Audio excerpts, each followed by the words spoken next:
ಚಿತ್ರದುರ್ಗದ ಪೋಕ್ಸೋ ಪ್ರಕರಣದಲ್ಲಿ ಈಗ ಮರುಘಾ ಶ್ರೀಗಳು ನಿರ್ದೋಷಿ ಅಂತೇಳಿ ತೀರ್ಪು ಬಂದಿರತಕ್ಕಂಥದ್ದು. ಈ ವಿಚಾರವಾಗಿ ಮೊದಲಿನಿಂದಲೂ ಕೂಡ ಹೋರಾಟವನ್ನು ಮಾಡ್ಕೊಂಡು ಬಂದಿರತಕ್ಕಂಥ ಒಡನಾಡಿ ಸಂಸ್ಥೆ ನಿರ್ದೇಶಕರಾಗಿರ್ತಕ್ಕಂತಹ ಪರಶುರಾಮ್ ಅವರು ನನ್ನೊಟ್ಟಿಗಿದ್ದಾರೆ. ಅವ್ರನ್ನ ಮಾತನಾಡಿಸ್ತಾ ಹೋಗ್ತೀನಿ.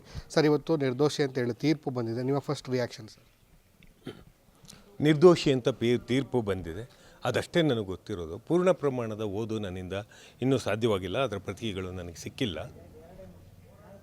ನಾನು ಅದನ್ನು ಗೌರವಿಸಬೇಕು. ಪೌರ ಪ್ರಜ್ಞೆಯ ನಾಗರಿಕನಾಗಿ, ವಿವೇಕ ಇರುವ ವ್ಯಕ್ತಿಯಾಗಿ, ಕಾನೂನನ್ನು ತಿಳಿದಂಥವನಾಗಿ ಗೌರವಿಸ್ತೇನೆ, ಅಷ್ಟು ಹೇಳಬಲ್ಲೆ ಸರ್. ನಿರೀಕ್ಷೆ ಇತ್ತಾ ಸರ್ ಈ ತೀರ್ಪು? ನಿಮಗೆ ನಿರೀಕ್ಷೆ ಇತ್ತಾ? ಖಂಡಿತವಾಗಿ ಇತ್ತು. ನಿರ್ದೋಷಿ ಅಂತ ಬರುವಂಥದ್ದು ಬರ್ಬೋದು.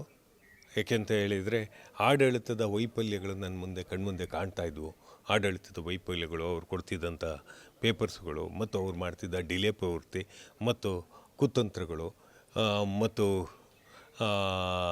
ಷಡ್ಯಂತ್ರ ಮಾಡಿದ್ದಾರೆ ಅನ್ನುವಂಥ ಮಾತುಕತೆಗಳು ಮತ್ತು FIRಗಳು ಹರಿದಂಥ ಈ ಎಲ್ಲವನ್ನು ಗಮನಿಸಿದಾಗ ಎಲ್ಲೋ ಆಡಳಿತವು ಖುಷಿಯಲ್ಲಿ ಪಡ್ತವೆ, ನ್ಯಾಯ ಸಿಗಲ್ವೇನೋ ಅನ್ನುವಂಥ ಅಂಶ ನನಗೆ ಸ್ಪಷ್ಟವಾಗಿತ್ತು. ಸರ್, ಯಾವ ಹಂತದಲ್ಲಿ ಈ ಒಂದು ಕೇಸ್ ನಿಮ್ಮ ಕೈ ಬಿಟ್ಟೋಯ್ತು ಅಂತ ಅನಿಸುತ್ತೆ ಸರ್ ನಿಮಗೆ? ನಿಮ್ಮ ಮಾಧ್ಯಮದವರು ಮಾಡಿದ ರೀತಿಯಲ್ಲಿ ಅವರ ವೈದ್ಯಕೀಯ ವರದಿಯನ್ನು ತೆಗೆದುಕೊಳ್ಳುವ ಸಂದರ್ಭದಿಂದಲೂ ಕೂಡ, ಅವರನ್ನು ರೊಚ್ಚಿಗೇಳಿಸುವಂತಹ ಪ್ರಕ್ರಿಯೆಯಿಂದಲೂ ಕೂಡ ನಾನು ಗಮನಿಸುವಂಥದ್ದು ಚಾಟ ಆಗೋಕ್ಕಿಂತ ಮೊದಲೇ ಇದು ಒಂದು ರೀತಿಯ ದೊಡ್ಡ ದೀರ್ಘವಾದಂಥ ಚರ್ಚೆಗಳು ನಡೀತಿದೆ ಅಂತ ಅನ್ನಿಸ್ತು.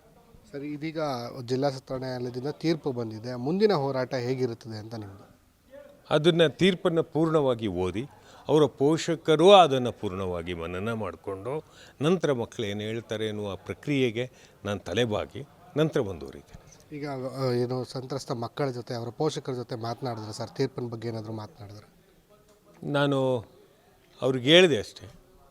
ಅವರು ಡಿಪ್ರೆಷನ್ಲಿದ್ದಾರೆ, ಅವ್ರ ಕಣ್ಣಾಲಿಗಳು ತುಂಬಿಕೊಂಡಿವೆ.